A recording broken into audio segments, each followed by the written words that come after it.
Je vais vous raconter mon histoire de fou. Alors du coup, on était sur la route depuis, ça faisait 1 an et demi, qu'on marchait en Amérique latine, voilà, on était à pied, et on avait déjà fait à peu près 9000 km, voilà, on était dans le nord de l'Argentine à ce moment-là, vers Corrientes. Et du coup, les gens nous avaient mis en garde contre un village où on ne devait pas passer.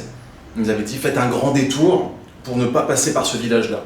On leur dit, mais pourquoi Ils nous disaient, non, mais faites-nous confiance, ne passez pas par là, quoi. C'est dangereux. Et nous, ça nous semblait absurde, parce que c'était un raccourci de fou, quoi. Donc, on a dit, on s'en fout, on ne fait pas attention à ce que disent les gens, on y va. Et on arrive dans ce village.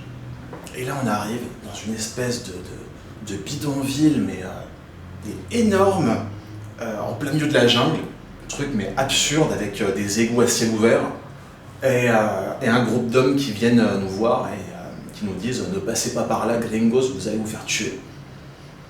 Alors, on discute avec eux un petit peu, et puis là, il y a un mec qui nous dit « Non, mais venez, moi déjà, je vais vous remplir vos bouteilles d'eau ». Donc il prend une bouteille, il commence à les remplir, et il était handicapé mental, quoi, et physique. Et petit à petit, en discutant avec lui, on se rend compte qu'en fait, le gars n'est pas handicapé du tout, il est juste complètement bourré. Et on commence à se rendre compte que tout le village est complètement alcoolisé, en fait, quoi. Et tout le village, tous les hommes. Et aucune femme, les enfants cachés chez eux, quoi. Enfin voilà, tout le monde complètement bourré. Et le gars, apparemment handicapé, quoi, du coup, nous dit à un moment, bon, les gringos, vous êtes mes invités, en fait. Et cette nuit, vous allez dormir dans mon jardin, qui était une décharge, hein, et on va se bourrer la gueule ensemble, on va boire. Et bon, ok. Et il commence à ameuter ses potes. Et c'était la tombée de la nuit, voilà, donc le soleil se couchait, quoi, on était dans la merde. Et autour de nous, un groupe de 20 hommes, comme ça, torse nu, énormes, ruisselants, tous blindés d'alcool, titubants, certains avec des machettes, enfin voilà quoi.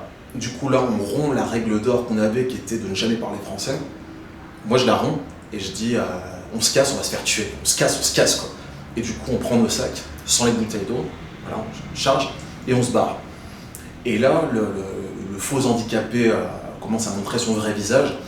Il nous dit, ouais, la malédiction soit sur vous, voilà, il nous souhaite la mort, il nous souhaite plein de choses comme ça, puis nous on se barre.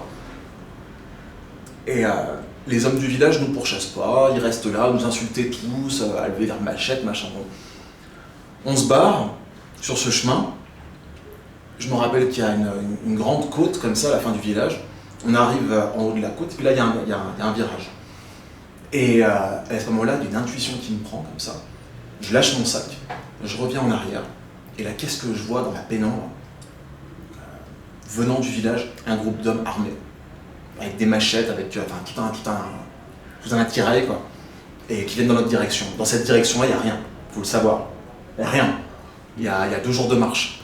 Donc il n'y a rien du tout. La seule raison pour laquelle ces hommes, à cette heure-là, pouvaient venir dans cette direction-là, c'était pour nous choper, nous. Donc, là, je reviens vers mon groupe, quoi. Pour information, on était 5, hein. Il y avait moi, ma copine de l'époque, 3 potes, et puis mon chien. Et je reviens vers le groupe, je leur dis, on est poursuivis, quoi. Du coup, on se barre dans la forêt, on contrebas, et on se cache.